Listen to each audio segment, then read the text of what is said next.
Čau, fol, kako ste, Lenka tukaj? Danes našla sem 5 bizarnih zločinov, stvari, ki so se dejansko zgodile, to je true crime zadeva, sprav nekaj, ker se dejansko je zgodilo in ni izmišljeno, tako da ne sprašujete, je res ali ni res, je res, se to je res iz prve roke. Kaj je ta video danes naredil mečkam bolj na hitro? Zaradi tega, ker sem si želela nekaj snemati, ampak preprav se mi ni ljubilo zaradi tega prej še 2 dni scenarija delati. Ok, let me be. Pošto imam, noter piše, da moram odpreti v video, tako da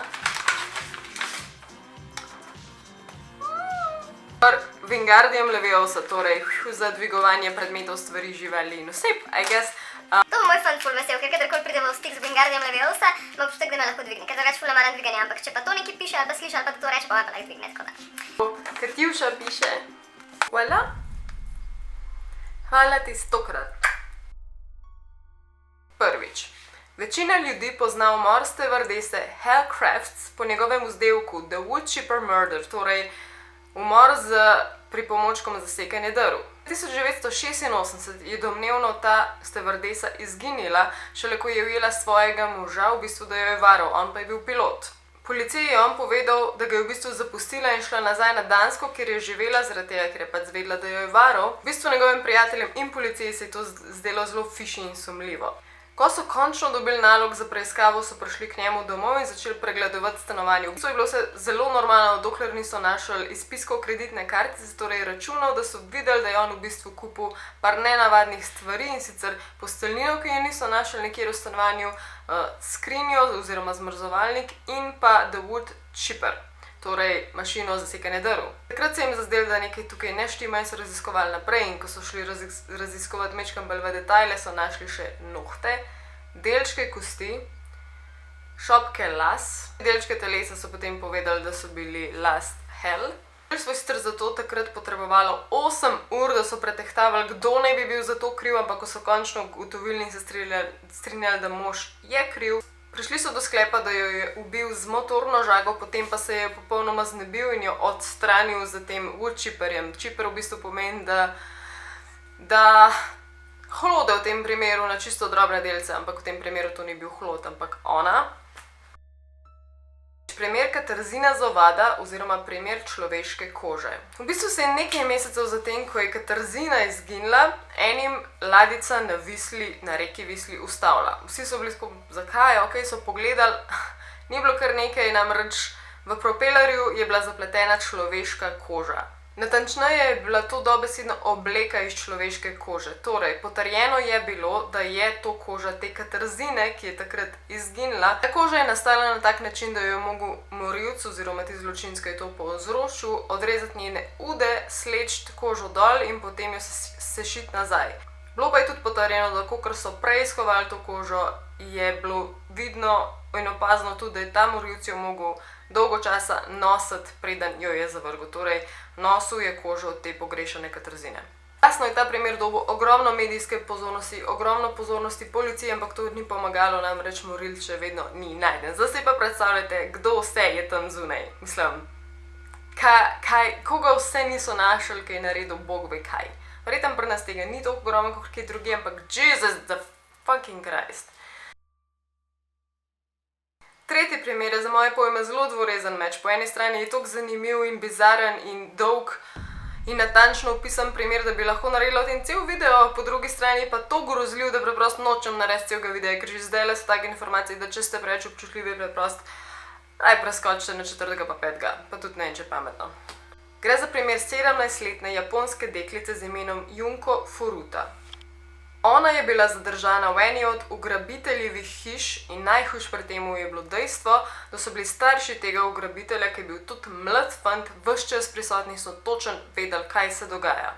Ne samo, da so vedeli, naredili niso popolnoma nič, da bi to preprečili. Rekli so kasneje, da je to iz razloga, ker se preveč bojijo svojega lastnega sina. Da bi se izognili zaskrbljenosti staršev zaradi njene ugrabitve, torej te Furute, so jo prisilili naj pokliče svoje starše in to je tudi storila in v bistvu je bila prisiljena, da je staršem domov sporočila, da je vse v redu z njo in da se je samo umaknila na svoje k prijateljem za nekaj časa in da je vse ok. V času njenega pridržanja so Furuto večkrat posilili, pretepli in mučili njeni 4 zaporniki, torej bil je ta fant pa še 3 njegovi prijatelji. Ker sem brala v te deklice, so to grozljivi podatki, kaj vse se ji dogajalo dobesedno, je praktično nemogoče verjeti, kako je bila toliko časa živa. Torej, 4 fanti so bili glavni, ampak cel ta njihov pokvarjen gang je bil velik približno 100 članov in vsi člani so bili povabljeni tja, da so jo izmenično posiljevali, zaradi tega je v bistvu skupno število posilstv je bilo prek več tisoč. V njeno telo oziroma karkoli so le lahko so porivali tujke oziroma določene predmete, ki so bili ali v osnovi hladni ali pa po možnosti tudi hudo vroči. Primer je, da so tudi v njen anus na primer ustavili rakete. Ona je bila vse skupaj tam 44 dni, od tega je bil vsak dan neznosno mučenje. Skratka, kakšne poškodbe so bile take, da so ji na primer uteži vrgli na trebuh, da je v bistvu jo hudo poškodovala, peklin s tlečim železom po nogah, da sploh ni mogla več normalno hoditi. Ali pa med drugimi tudi to, da so ji na primer odžgali preč veke. Tako da v bistvu je na koncu, glede na to, koliko je bila izmaličena na koncu, je skoraj nemogoče, da je toliko časa živela, kakor je pa jasno umrla na koncu. Njen žalosten konec je bil tak, da so morilci njeno truplo skrili v 280-litrski oljni boben z betonom. 4. primer se dogaja v Snowtownu v Avstraliji in sicer z prve roke. V mojem mestu so bili ljudje, eni zločinci, ki so hodili prosto po mestu, se sprehajali in mučili ljudi. Mučili pa jih niso samo tako, ampak do smrti. Najhujše pa je, kaj se je z njimi zgodilo potem. Ta trupla so poskušali skriti na tak način, da so jih želeli raztopiti v sodih, v katerih je bila kislina. Ta kislina je po njihovih pričakovanjih bila taka, da bi popolnoma razgradila ta trupla, ampak jim to ni uspelo po načrtih, namreč potem je policija našla, ko so preiskovali ta trupla, kislina ni bila toliko močna in so dobesedno našli ta trupla na pol razkrajana, na pol stopljena, basically. In še 5. primer. Ta je meni osebno majčkeno bolj zanimiv, ker mi že skoraj temelji na smešnega. Ni pač toliko hud zločin, je bolj mentalna blaznost, bi jaz rekla, ampak gremo. Leta 1931 je 56-letni Karl Tenzler delal v bolnišnici na Floridi. Zaljubil se je 22-letno kubansko-ameriško žensko po imenu Maria Elena Milagro de Hoyos. Zatem, ko se je par srečal, se je izkazalo, da ima ona tuberkulozo in je takrat tudi umrla. Bilo je pa njuno skupno življenje prej zelo prisrčno, ves čas jo je obdarjal z darili in jo v bistvu razvajal. Navsezadnje je kupil tudi zelo drag mavzolej. Po njeni smrti je Tenzler obiskal njen grob. Ampak ti obiski niso bili popolnoma vsakdanji, ker je tam potem prepeval ljubezenske španske pesmi. Kasneje je on trdil, da ga je njen duh spodbujal pri tem, da njo vzame nazaj domov. In dejansko je to storil. Torej, po noči leta 1933 je Tenzler prišel, končno ubogal njenega duha in jo je odpeljal k sebi domov. V naslednjih 7 letih je Tenzler ohranil žensko. Dobesedno. Njeno kožo je sčasoma mogel zamenjati, da se ni razkrajala, zamenjal jo je s svilo in voskom. Notranjost, njeno obliko telesa in telo nasploh je napolnil s krpami, da bi ohranila isto obliko in jih je na vso moč naparfumiral, da ne bi bilo neprijetnih vonjav.